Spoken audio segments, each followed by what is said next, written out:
Good evening, ladies and gentlemen. Welcome to Get in the Herd After Hours. This is a recovery podcast from the McShin Foundation. I'm your host, Alex Bond. I am a recovery coach and peer leader, administrative assistant, whatever you want to call it. I work for McShin. I'm also a house leader here at the McShin Foundation. And even more importantly, I am a person in recovery from substance use disorder, which means I've not found the necessary to put any mood or mind-altering substances in my body for just over 10 months now. So I appreciate it. I'm here with a couple lovely ladies, Jennifer and Carleah. How are we doing, ladies? Hey. Good. How you doing? Wonderful. It's great to have you on. Jennifer, why don't you introduce yourself to everyone? Hey, everybody. I'm Jen Tuerke. I'm from Cecil County, Maryland. I'm a certified peer recovery specialist, registered peer supervisor, executive director of Voices of Hope, Maryland.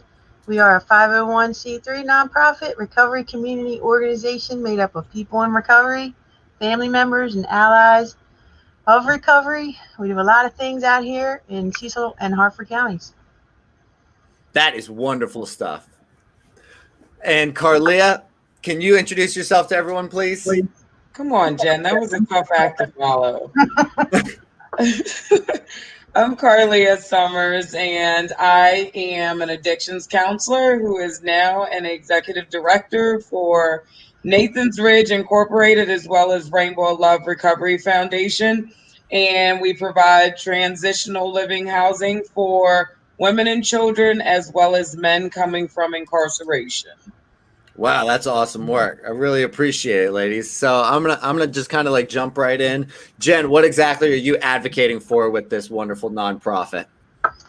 Well, we are people. This is the community's response to the addiction epidemic in our community. We're a small town county up in the northeast corner of the state with big city problems. We have the biggest amount of overdose deaths per capita in the state, besides Baltimore City, right under Baltimore City. We also have the most amounts of suicides, child abuse and neglect cases in the state per capita, besides Baltimore City. So Voices of Hope is the community's response, man. People in recovery coming out to try to make things different. We've been meeting since 2013, and now we have almost $1 million operating budget. And what we do is we do harm reduction outreach with syringe exchange. We finally got that legal here, which allows us to make relationships with people in disadvantaged communities. We do about 10 walks a week in Cecil County and 4 walks in Hartford County. We just started there. Mm-hmm. And we have a recovery community center with crisis services. So a lot of times we meet people on the street in our outreach, and we bring them into the recovery community center. We get them hooked up with treatment, and then we do fundraisers to pay for recovery housing and follow up and make sure people are connected to the authentic recovery community. And then we also do Certified Peer Recovery Specialist Academy, helping their safe people get free trainings and get certified in Maryland and join the healthcare profession. So it's we engage with people all along the stages of change, from pre-contemplation to maintenance and everything in between, and try to protect the dignity of people who struggle with addiction and their families. So that's what we do.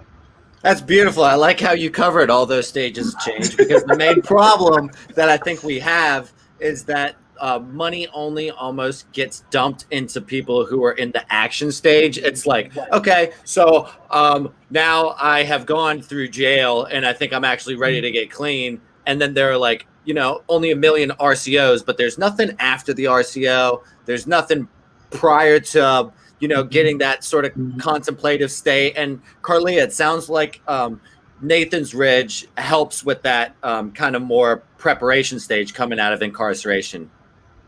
Yeah. So one of the biggest things is, when anybody's coming out of incarceration, whether it's a short period of time or a long period of time, I think as a society, we're kind of expecting them to go out. And it's a double-edged sword, right? We want you to go out, get a job, learn how to function, do all these things. But the problem is no one wants to hire you. Mm-hmm. You may not have any job skills. What if you've been incarcerated for long periods of time? You may not even know how to use cell phones or the internet. So all of these things we take into consideration, because asking someone to come out and, do reentry into society without the tools to do so is basically a setup for failure, and asking them to stay clean on top of it.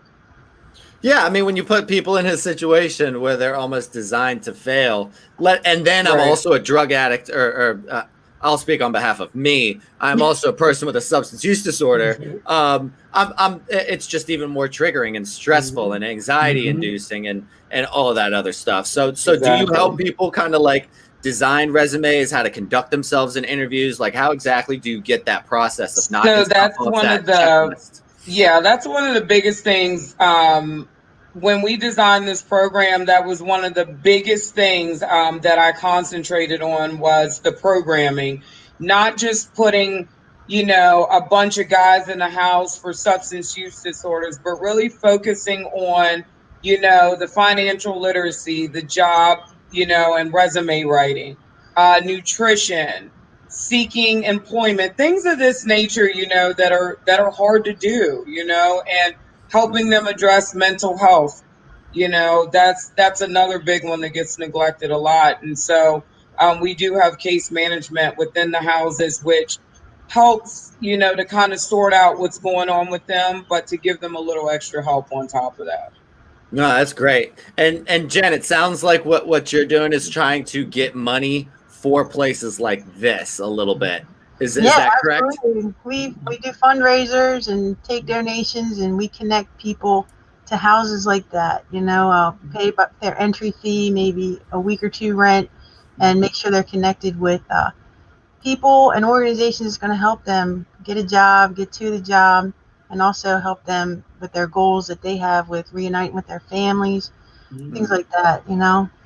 That's great. And do you happen to also, I would imagine, but advocate for law changes, say in like the General Assembly and in the state legislature as well? I think the last thing that I went down to Annapolis for was I went down to get the syringe exchange laws. Needle exchange you were talking about, yeah. A couple of years in a row, we finally got it in 2018, and then we were able to start the syringe exchange in Cecil County. But it's still not legal in other counties in Maryland, so we're still working on that, advocating for that. But big government is a mystery to me, so I don't really advocate unless somebody asks me, like a John Shinholzer or Mobilize Recovery comes out and says, Jennifer, we need you guys, and we'll do it. Mm-hmm. But if I was going to advocate for something, I would be advocating for the federal government to fund recovery community organizations and community organizations like that one that you have with the houses, ones that really work, ones that we know that the funding will actually get to the people instead of getting stuck at that level, where it just never seems to filter down, it gets stuck at some kind of health department or state levels where they just keep giving money back and forth, and have a lot of programs on paper. But that's what I would advocate for.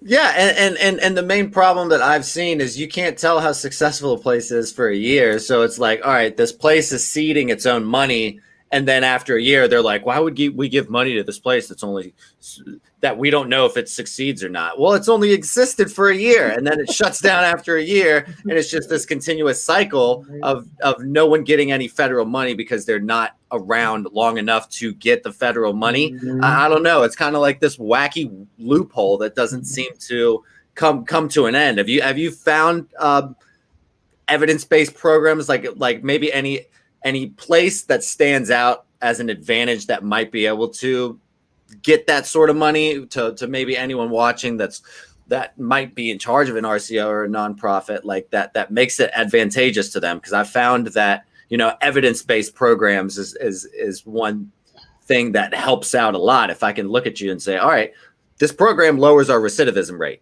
Is there any other sort of advantages that you can think? Well, I'm not really sure, but I know that I saw this study about a couple months ago about all the SOAR dollars, which is the state opioid response dollars given to the federal government. And they showed all the states that got the money, and none of them had spent all the money. I think the most one state ever spent of it was like 60%. Most were way, way below that, which tells me that even the states don't have connections to the actual recovery community organizations. They just keep handing it back and forth and paying consultants to plan a meeting, to plan a study to maybe on how we'll do this, and nothing's changed. I mean, at least in my county, we've been leading overdose deaths for 5-6 years, and they say, we'll get there, we're going to try this or that. But for recovery community organizations, I mean, I think the last SAMHSA grant that I saw come out this last year for recovery community organizations, and they only gave it to 6 in the country. And there's a lot of states and there's a lot of towns and there's a lot of recovery community organizations that could really use that money. We know how to use that money in our towns. We know our culture. We know where it would go best. So the advice that I would give a recovery community organization that's trying to get somewhere is to look in your local United Way, your local companies, your local hospitals. Start there with like little grants and look at the state level. But man, we got to advocate in our states for states to invest in capacity building. We got our first capacity building grant from the government, but it wasn't through behavioral health. It was through disease prevention.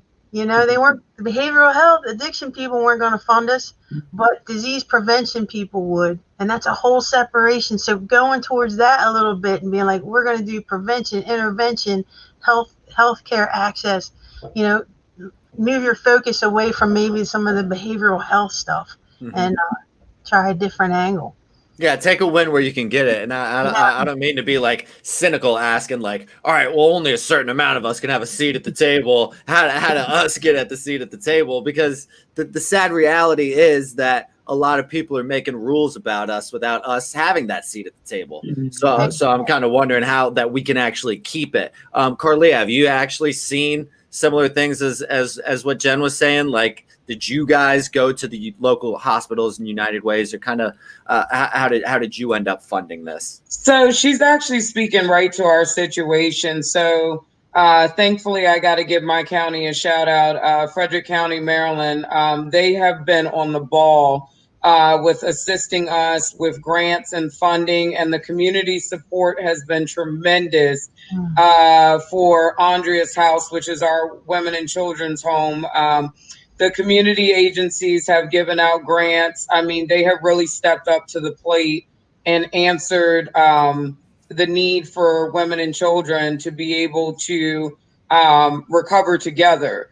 And really that's what it's about. We work with DSS, CPS, and other local agencies, and this is the biggest need, which is always, been like the lost, group here that, they just get displaced, and it's how do we step in and we bridge the gap here. It's providing a home where moms can recover with their children, but also learning how to parent, right? Because being sober is not enough to be a good mom. I got sober when my son was 10 months old, and it wasn't enough. Like thankfully I had a good support system, but you want to talk about high anxiety, take a mom off the streets that's recovering, just getting out of treatment, and then give her a 1-year-old, and so we have to continue to support them, because without that support, they're going to relapse and they're going to lose their kids. And ultimately, it's going to become a problem for all of us on the state level, county level, whatever it is. No, absolutely. I mean, I was talking with Todd earlier in the day, and I thought it was a great idea. Of course, it's a wonderful idea, and the main reason it is because there's so few of them. Because I can imagine the bureaucratic red tape that has to go through with doing something like that. Yes. It's daunting to think about. Like, what are some of those obstacles? Maybe you don't have to go into like hyper specifics, but I was just like, my brain started whirling when I thought of like how I heard you mention CPS. I mean, what was kind of like the main hiccups that you found there? Was it just like was it a stigma thing of other people saying you shouldn't be allowed to do that, or was it more of like a bureaucratic thing? I think it was definitely more of a bureaucratic thing. It was a lot of, just walls thrown up. In the beginning, it was so difficult. You hit the nail on the head to get this house open. And it was just more of, you can't do this. You'll never be able to do this. Any one of them that's open has failed. And, it was not a lot of support, and I mean down to the fire safety, throwing the book at us for everything under the sun and moon, to having to install a $10,000 sprinkler system to get the house open. I mean, hurdle after hurdle after hurdle, anything to not have women and children in this house. But we jumped all those hurdles, and I have a great team surrounding me. My husband has put in a good bit of work and has been very patient, trust me. So jumping over those hurdles, we've successfully gotten this program up and running, and just opened our second house last week. That's awesome. Congratulations. Thank you. And Jen, I wanted to ask, because that stigma is a major topic that I like to discuss about, and being a CPRS, that's kind of like taking a bunch of cool letters, because I'm currently like I'm a month away from being able to take the test here in Virginia. You have to have a certain amount of hours. I took the class, and I have to have a year clean first, so I'm literally just waiting until that time to take that test. So I commend you. It was a moderate joke, but the CPRS is actually like a professional way of destigmatizing what people in recovery look and act like. I was wondering if you could actually speak on that a little bit, being also in charge of a nonprofit called Voices of Hope. Yeah, right. So certified peer recovery specialist. So that means we're people in recovery ourselves. We have lived experience. I myself am a person in long-term recovery, which means to me I haven't had a drink or a drug since I just celebrated 31 years. Oh my gosh. Congratulations. That's awesome. I'm a student with 12-step fellowship and early intervention services and the juvenile justice system and all that stuff, all led into me being where I'm at today. And, stigma is a big deal, and peer recovery specialists are trained. And in Maryland, I think it's different than Virginia. In Maryland, it's people with mental health and substance use disorder lived experience are trained under behavioral health And we have to take 46 hours of training, 500 hours in the role of a peer. You have to have 2 years in your recovery process. That can be verified by a sponsor, a mentor, or a therapist, a couple of them. And you got to take an exam and pay a $125 fee. And then you got to be recertified every 2 years. But, you know, we train people in recovery how to maneuver some topics, how to talk with some you know, we are the Authenticity. experts. We are the professionals at this, and to give people, empower them to speak on their experience, you know, and carry themselves high, their head held high, and then be able to help teach other people how to do that. It's huge because not only does it empower people in recovery to use their voice, train them how to do that because it works. This is this is evidence-based practice. As peer recovery specialist, it improves outcomes of treatment engagement and long-term recovery, but it also helps make sure that the people who are doing this work are safe and truly are people who have values and principles that they're living by, so that organizations can feel okay hiring them. Because anybody can say, I got 15 years in recovery, you know, and that's what they used to do. They just hire people because they said they were in recovery and find out that they were hurting people. So I love the certified peer recovery specialist idea, credentially recovery coach thing. I think it validates us. I guess if we needed validation, we really don't. But in this healthcare field, I think it's been a good move. Absolutely, and I think it more like legitimizes us. You know what I'm saying? Like it's so other people who might not understand be like, okay, well, that takes a lot of work to do that, and they have the lived-in experience. So I could have a doctorate in substance use disorder psychology, but they'll never be able to be a CPRS because they don't have a substance use disorder. So it's kind of like a bit of both of those things, is those credentials, the time and the work and the knowledge, as well as that lived-in experience piece. And that empathy piece really works, right? Oh, absolutely. And it's worth gold to me. It's like, it's priceless. You know, you can't buy that. Absolutely. And so just to switch up a little bit, Carleah, I'm pretty sure that this is a faith-based program. Yes. Nonprofit that you're running. Okay. So what was your idea of making it a faith-based program, or was that your idea, or why? I'm just kind of curious, like what the distinguishing factor between just not making it one and making it a faith-based program. Yeah. So I know, like Jen, I'm a recovering person in long-term recovery. I celebrated 14 years this year, and I can tell you that each one of those years that I got was because of the grace of God. And so that's just my own personal spiritual walk, and it's what's worked for me. And so I wanted to pass this gift on, you know, to the women and children in this house, you know, is that, you know, everything else can get crazy and life can show up, but, you know, with my higher power, everything will be just fine. And it's literally got me through some very, very tough times in my recovery. And most of the, you know, tough things in my life have happened during recovery. So it's was one of the main reasons that I wanted to make it a faith-based organization. It's worked for me. No, that's great. Yeah, because I've had a few faith-based people on, but I've never really asked them like why. You know what I'm saying? Because like I personally identify as a Christian. I know there are some other people who in the program who don't or aren't comfortable with it, and so I was always just kind of like curious as to like, you know, why not just let people figure it out? But I think that the whole, you know, this worked for me, why not try it out for you, is a perfectly logical solution.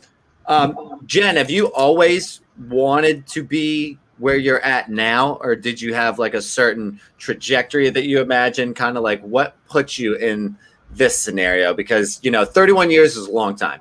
So I've really been doing this since 2012. It was kind of like a fluke. I worked for administrative assistants in the real world. I say the real world, but the Earth people world, not even Earth people. I know addiction and exactly who recovery you're stuff. talking about. Like I never really wanted to be a counselor or anything like that. I was in between jobs, and a friend of mine said, "Hey, Jen, why don't you take this job at the health department? Just they're looking for people who have long-term recovery in the community, kind of help out their outpatient talk." And I thought I was going to be telling my story, right? Like I do in the 12-step fellowship. I was like, "Oh, now they're going to hire me to tell my story at some meetings, okay?" And then I got into it, and I haven't told my story once in all these years. I've told pieces of it, but mostly feelings of it. And what I found out was that there was this huge freaking gap between the recovery community, our AA and NA meetings, Celebrate Recovery meetings that have 50 to 100 people every night that don't need to be there, that aren't getting slip signed, that nobody's sentenced them to because we want to be there. And this treatment system, like engagement, getting in trouble, and there was such a huge gap. And this side didn't understand this side. And so it was just, I couldn't believe it. And then I realized too how many people were dying. I could, in my safe little spot in my 12-step world, if I didn't see people, I didn't see people. But when I got into the other world, like the political treatment world, and I was like, oh, this is an opioid epidemic. Oh my gosh, look at all these people that never even made it to a meeting that are dying hand over fist, all these people that don't even know we exist. I just thought somebody else was doing it. I thought somebody else was doing this stuff, and nobody is. And still I'm shocked when I'm like, I go to different states or different part of Maryland, and I'm like, the recovery community is so strong, and then their health department treatment stuff is like so disconnected. It's so, we can do better, right? We can do better. So that's what I'm doing now. I don't know how long I'm going to do this. I'm hoping that we can make Voices of Hope strong enough that it'll continue on without any one of us being here. That's the goal. That is the ultimate goal. I'm worried. I hear the fire alarm in my house going off, so hopefully Is it doesn't everything go off okay? in my room right now. No, it's just really sensitive. So, when you live in a house of 9 dudes, someone's gonna burn something every now and then. I'm just looking at my smoke detector, hoping it doesn't go off right now because it would be very loud. Are you in a McShin house? I am in a McShin house right now. That's so cool. Is John there? Oh yeah, he's in the closet right behind me right now. No, okay. So what I hear in what you're saying is that like someone else was supposed to be opening up like this dialogue, and I think what we're doing right now is helping opening up this dialogue, spread knowledge, educate people, and 3 people isn't gonna cure the world, but 3 people who tell 3 people who tell 3 people who tell 3 people might. So. Carleah, how are you kind of educating these children that are in your program? Is there like a certain set standard, or are they just kind of like exposed to it organically? I'm really curious about how that conversation and dialogue goes. So we have partnerships right now for our programming that are grant funded in our houses. And not only do those programs are they used for the women, but they're also used for the children as well. So this is not just get the women where they need to be and send them out, with the kids. We have to remember that the children have been traumatized as well. Mm-hmm. And so I think that's definitely another piece that is neglected a lot. And so these programs are to help the kids, cope as well with what their parents have been through or going through, and to, give them an outlet, but also to give them the tools they need to be well also. It's definitely a team effort. And is that done together a lot of the times, or is that separate more often? Yes.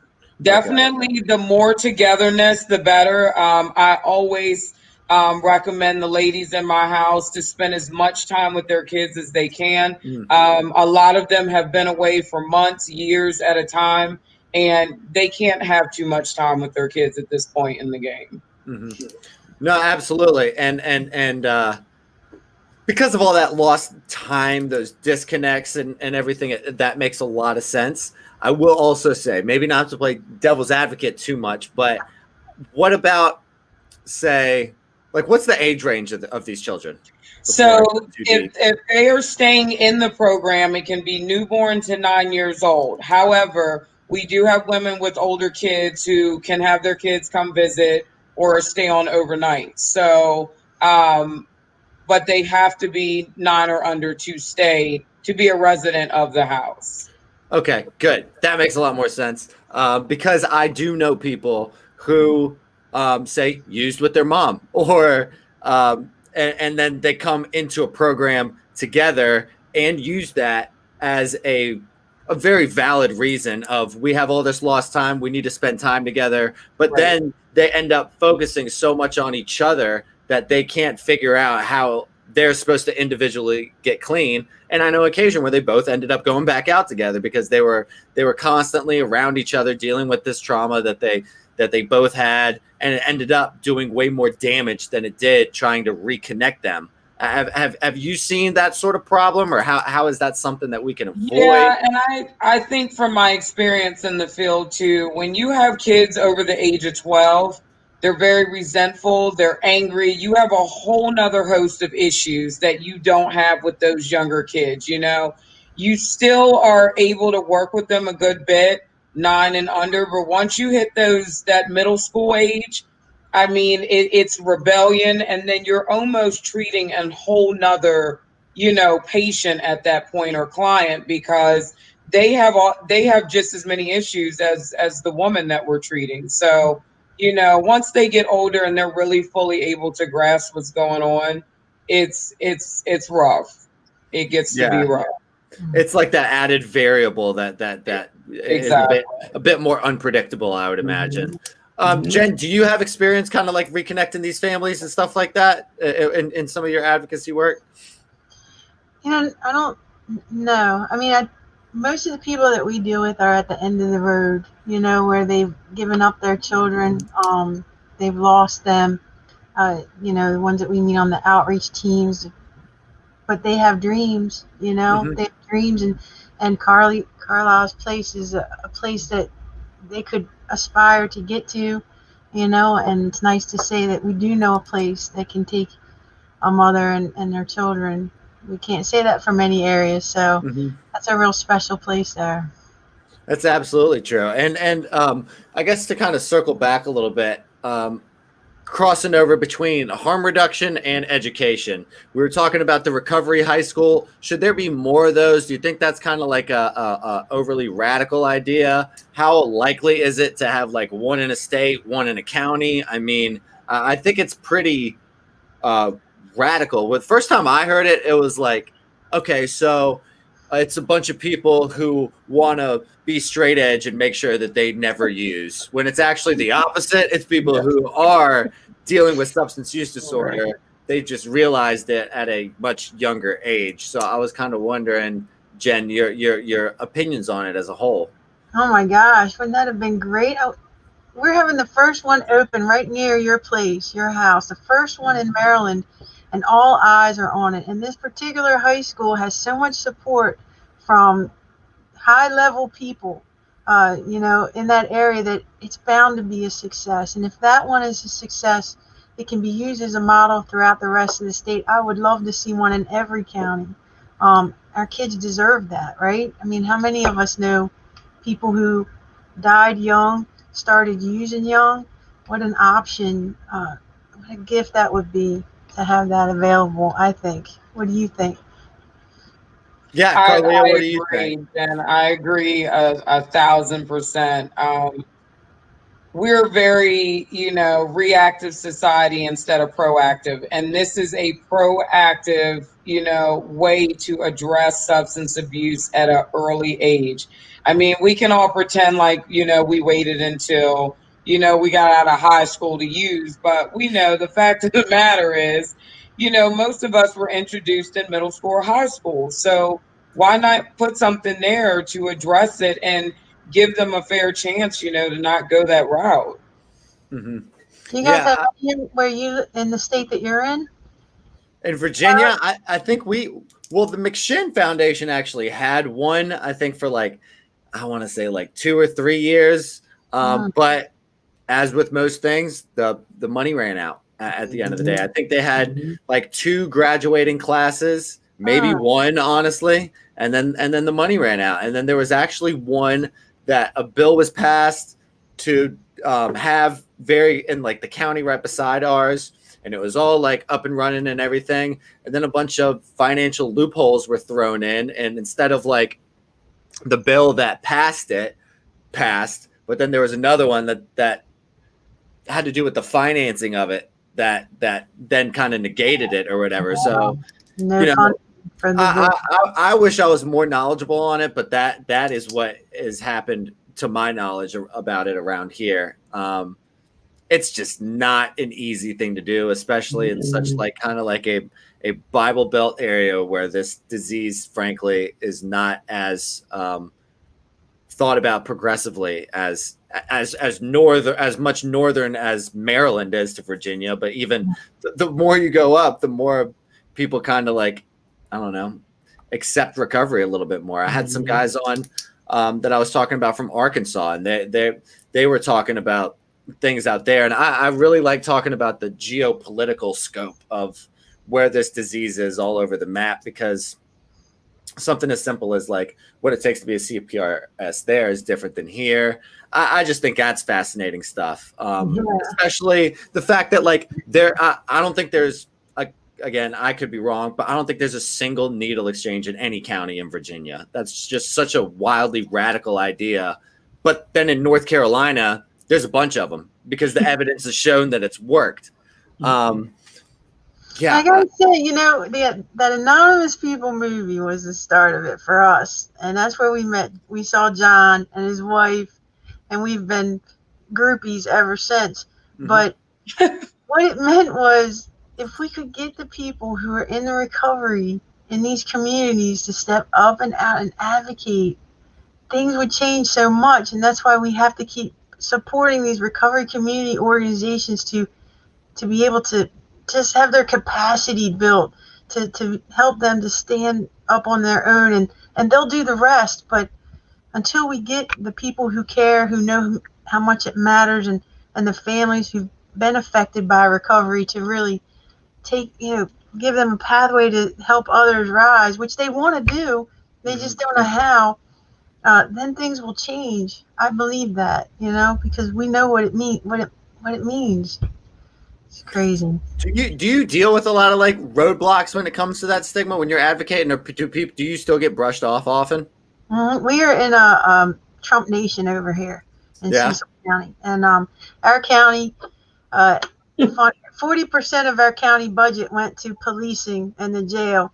0% went to recovery or treatment, except through giving a little bit to the health department, who I don't know where they live, but it's not in Cecil County. So what we do, we fight tooth and nail for, and we refuse to go away. We're like, we're still standing there. This is our 7th overdose vigil. We're still there, and we're still picketing, and we're still knocking on the politicians' doors and say, hey, we're still here. And if you won't help us, we'll go around you, and we're going to get money from over here. And then they're like, they didn't go away, right? They're still not funding us. But we have money from other sources, big people who care, and states, and the state being merciful on us so that we grow. They can't ignore us. And it's definitely the hard way. Hopefully most people don't have to go through that, because like we're going to expand in Hartford County, and those people over there have been like, man, we've been waiting for you guys. Come over. Like, wow, these people like us. I don't know. But it's crazy how it's different in states. It's different in counties. I'm sure it's different in towns. And where you are in Frederick, there's some powerful people that are really, it's impressive. I wish we had those people here. You need a champion, right? That's right. Champions over there. We have yet to find ours. Yeah, it's crazy because there's got to be this disconnect between like, all right, so you're knocking on people's doors like, hey, can we please get funding for this? And Carleah, I can only imagine you have people knocking on your doors saying, can you please let us in? Right. So not to think so like, I don't know, maybe business or economically about this, but there's clearly a a demand and a supply, but no one wants to fund this, and I don't understand why. A lot of times, is it just because we're not advocating enough? Like, is the money just going somewhere else? It's going to jail. It's going to police. Because people make money off that. It's even though it costs more money. It costs more money and to lock us up, and for kids to be raised in foster families. Absolutely. It also costs more money to keep sending people to rehab. So, if we put the necessary tools on the backside of it, we can prevent a lot of that. But again, it's being reactive instead of proactive. We are not proactive in our treatment services or our aftercare plans. And so you just keep seeing this vicious cycle. Mm-hmm. What are some like other being on the hamster wheel? Carleah, what are some ways that we could be more proactive then? Is it going into high schools and telling kids don't do drugs, say no to drugs? Because that seems like it didn't work. So what are some of those healthier ways that we can be more proactive? I think, it's the same as it's always been. Education is the best tool, period. Even if it's not the DARE program, like I had the DARE program. Hey, the DARE program worked for a little bit for me. I mean, it may have saved me a couple years, but there's nothing there. And I also feel like we're in a completely different time. You know what I mean? Like back then, you had your alcohol, you had your pot, whatever. And now it's a whole different ball game. So to not have the education about, heroin and the opioid epidemic and all the pain pills is just not smart, and so we're waiting, and as well as the doctors, we're not educating the doctors. I when I was in school, I think they said the doctors have to do less than 10 hours of training on addiction, but are able to prescribe, opioids at these high levels. And so, that's how I became drug addicted. I had a foot surgery in high school, and I was prescribed oxycodone in a large quantity. And before you know it, you know how the story goes. But again, it's not, and it doesn't matter where the educating healthcare providers, educating, in the schools, educating parents who are enabling, their kids and their substance use disorders. It's just, education is a great prevention tool that I feel like we've just shied away from. No, absolutely. I totally agree. I'm, again, a bit cynical of the DARE program. I think if you get kids to sign their name on a piece of paper and give them a pizza party, it's not exactly education. You know what I'm saying? It's yeah, maybe it didn't keep me from shooting dope, but I'm still an addict at the end of the day. Like, regardless of what my DOC is, it didn't keep me from being off drugs because I got a red ribbon that I got to wear for a week. Like, I think we got to start with just having available treatment. I mean, yeah, we have more people, and anywhere in Maryland, going to the emergency room for help with substance use disorder, and there's none there. They keep going. We keep going to the hospital, but there's nothing there. So what are we going to do? Where are we going to go? It's like a prevent. They talk about there's pillars: prevention, intervention, treatment, and recovery. They keep trying to slide law enforcement in there, but we keep saying no, thank you. Yeah, Jen, do you happen to know if they do warm handoffs in Maryland, like at the ER? It depends on where you live. Like in Baltimore, there's some hospitals that have peer recovery specialists that, they can coordinate that care from one level to another. That's the goal. Is like if you always have somebody warm handoff but most hospitals do not. And a lot of them have them on paper. So if you ask them, they'll be like, yes, we hire 3 peer recovery specialists.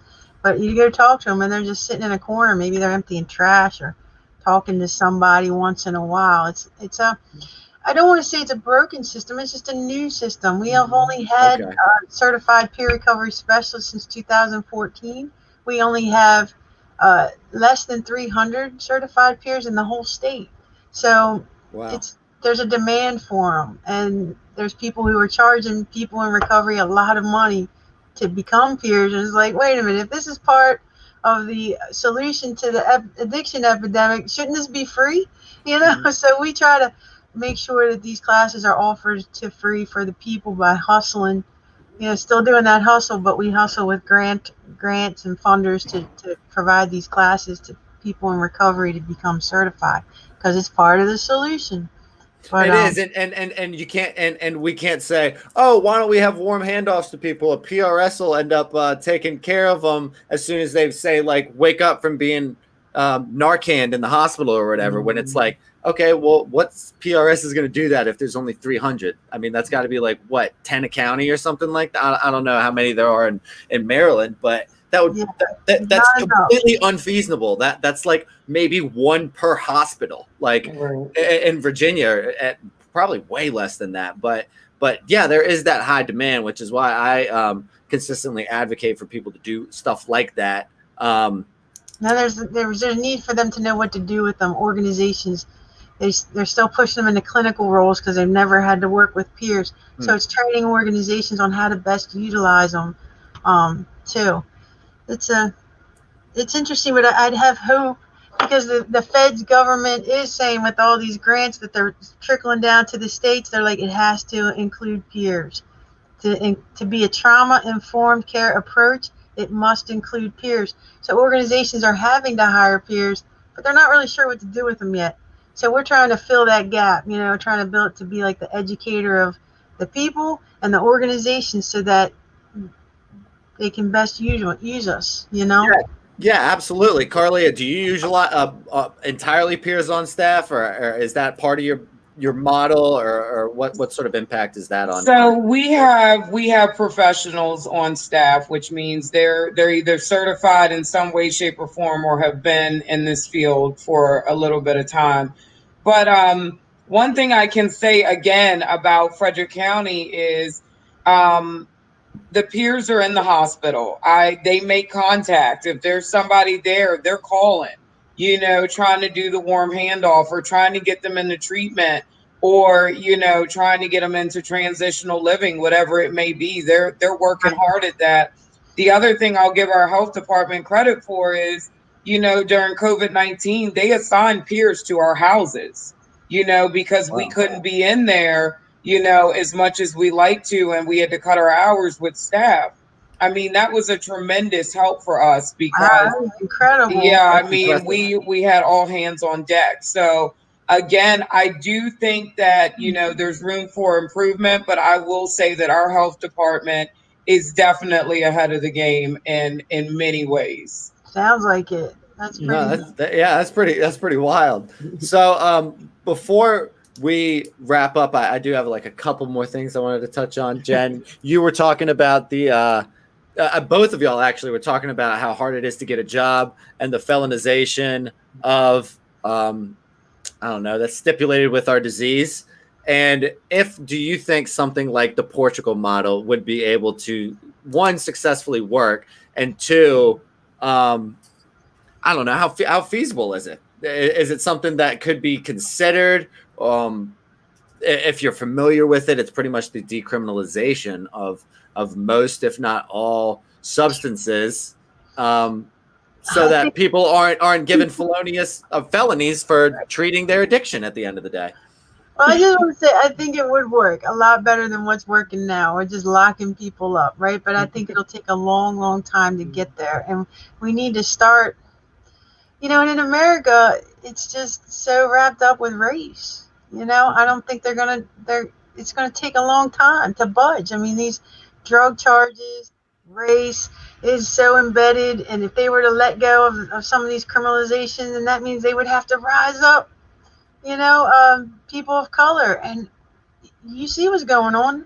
People aren't having that. It would work, but we got to come up with some other way to make it happen. A push. I don't know. What do you think? I agree. I agree. I just think that I don't know. I would like to see definitely more treatment services for, people incarcerated with substance use disorders. I mean, at this point, you can get more time for selling drugs than you can for, killing somebody. It has just gotten out of control in every way, shape, or form. And it's like, I hate to break it to everyone, but you could use in prison too or jail. It's not doing anything. It's counterproductive, And so again, how do we treat it? How do we rehab, these individuals and stop just throwing them in jails? It's not serving any purpose. No, it's counterproductive. It just feeds into the beast at the end of the day. Mm-hmm. Mm-hmm. Well, I know I don't have the solution at all, but I like sharing the knowledge and bouncing back and forth with you ladies. Any other particular final thoughts? No, this is really nice. Thanks for asking us. Really cool. Yeah, wonderful. Yeah, Carleah, any other final thoughts? Yeah, no, I definitely enjoyed this, and it's always good to hear different perspectives, And so I just told Jen, before we came on the air, she perked my ears up, Where there's a need, I normally try to pop up. So I'll definitely be in touch with her. That's awesome. You're very, very smart ladies. I really appreciate having you on. Very compassionate, hopeful, inspiring. I could go on with a list of adjectives, but at the end of the day, you're wonderful. Hopefully, I'll be able to see you on like virtual mobilized recovery. I think that's what's going on. I most likely will be joining that. And again, shout out to our producer Todd. Todd does a great job. And I hope to see you ladies again in the future. Thank you for coming on. Have a good night, everybody. Thank you for watching.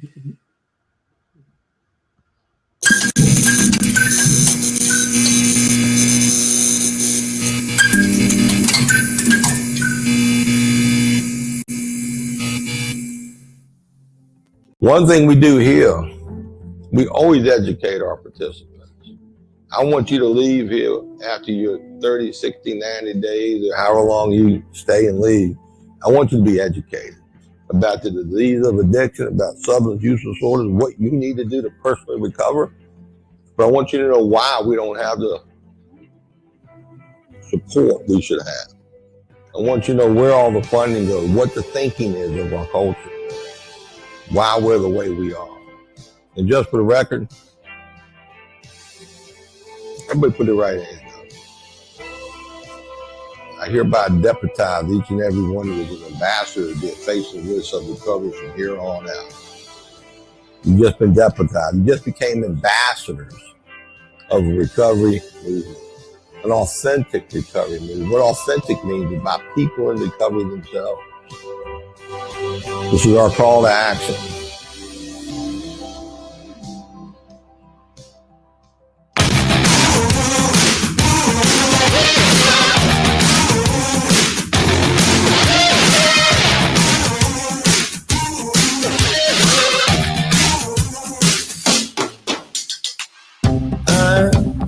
Tired of waiting, lost while I'm sitting at home. Dream of a new destination, lust for something unknown. Oh, you better leave it alone. And you know I'd rather get up and go.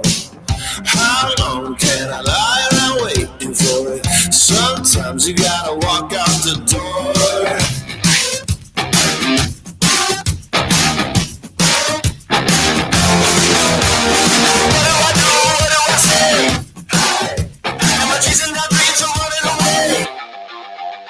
No limit, no ceiling, no crown. No pressure gonna hold me down. No stopping till I break every rule. No limits to what I can do. Nowhere is too far away. No border gonna stand in my way. No wall that I can't break through. No limits to what